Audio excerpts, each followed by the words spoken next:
Average wages have skyrocketed. Let's have a look. Hello everyone, Florian.heise here, and welcome to another episode of HeiseSays. I think we all need to raise our steins of coffee because the average wages have now gone up for the biggest amount in, well, living memory, or in very close to it.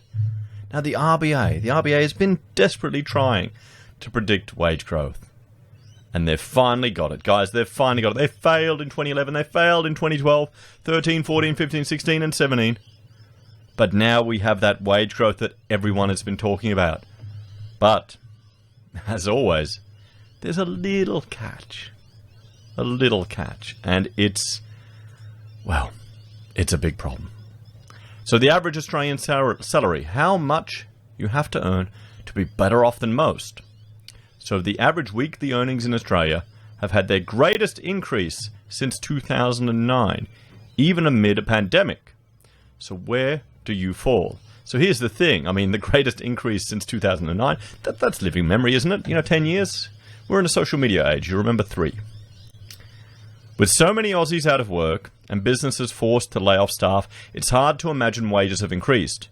But according to the latest figures from the Australian Bureau of Statistics, average weekly earnings have gone up 3.8% in 6 months to May.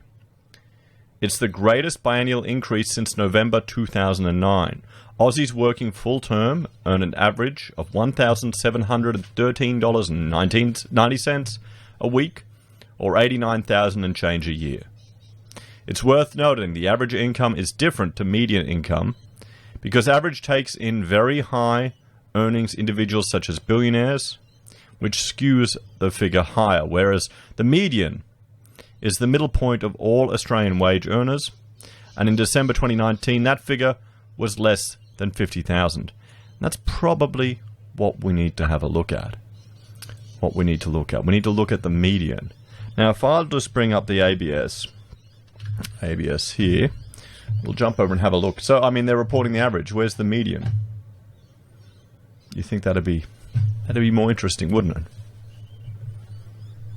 Throughout the year to May 2020, average weekly earnings rose by 5.4%, underpinned by the strong biennial increase. The ABS figures released today were collected from businesses for the last pay period ending on or before May 15th. It reflects wages and employment during widespread restrictions on businesses and people across Australia in response to the pandemic. We can see here the 6 months movement, the Australian weekly earnings, all employees seasonally adjusted. You can see how it's shot up there. About 74% of businesses were operating under modified working conditions. About 53% reported reduced hours worked by staff, and 24% reported reductions in the number of employees. Bjorn Jarvis, head of labour statistics at the ABS, said lower paid jobs and industries were particularly impacted by the pandemic restrictions. Lower paid jobs and industries were impacted, accounting for a high share of job losses, and a high shift in why we're pushing up this weekly earnings. So the lowest income people are suffering the most. So that's one way you can drive up average earnings, everyone. Bugger.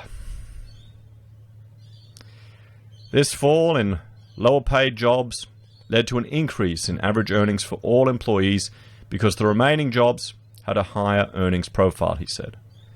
In recent years, the 6-monthly increase in average earnings for all employees has been around 1%. The 3.8% increase to mid-May highlights the extent of the major compositional change in jobs and earnings during this difficult period. The increase in average earnings was more pronounced in the private sector, given the extent of low-paid job losses in that sector.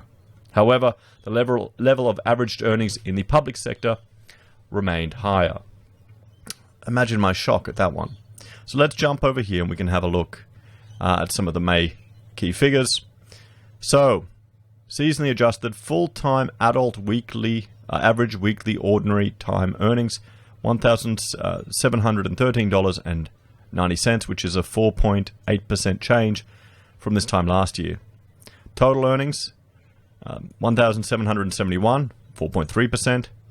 All employees' average weekly earnings was 1,304, up 5.4%. 5.4%. And if we have a look here, we can look at the difference in the compositional changes. Change for industries. So, accommodation and food services, I mean, there you go, down 30%. Retail trade, down over 5%. Arts and recreational services, down over 25%. Other services, down. Administrative and support services, down. Healthcare and social assistance, down. Rental, hiring and real estate, down. Wholesale trade, down. Manufacturing, down. Education and training, down. Transport, postal and warehousing, down. Construction, down. Information tech, down. Public administration and safety, down. Professional services, professional scientific and technical services, down. Financial, down. Electricity, water and waste, kind of neutral. Mining, down. Everything is down except this one.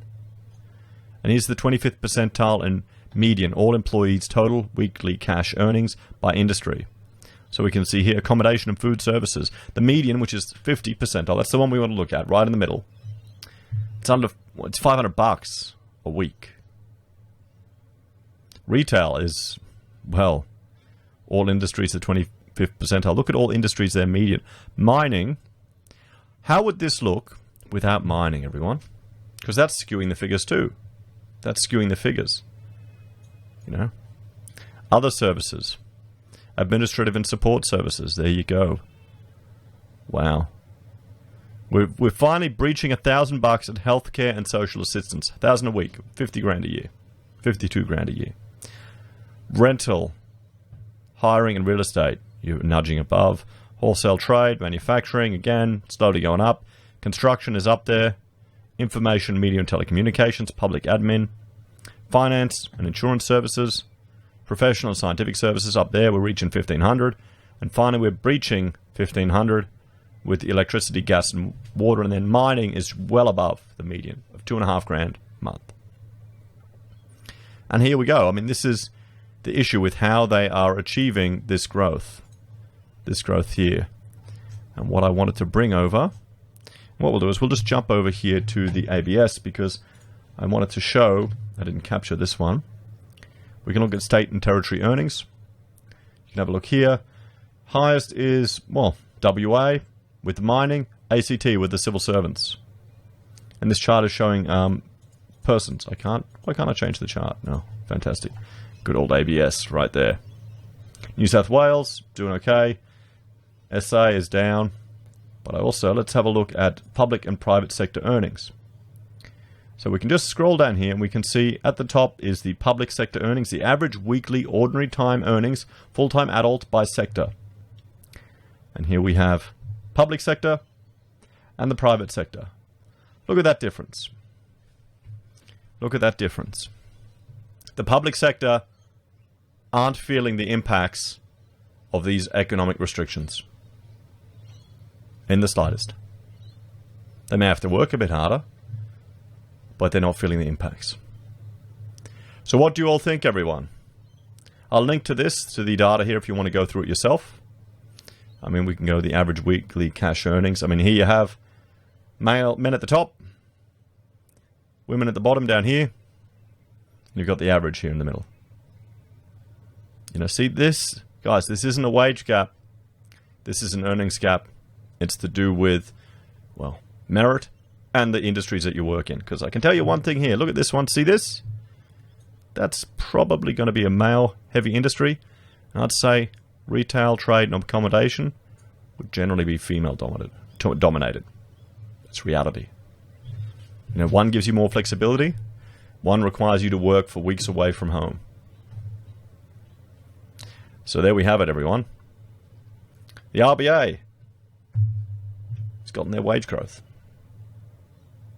What do you think?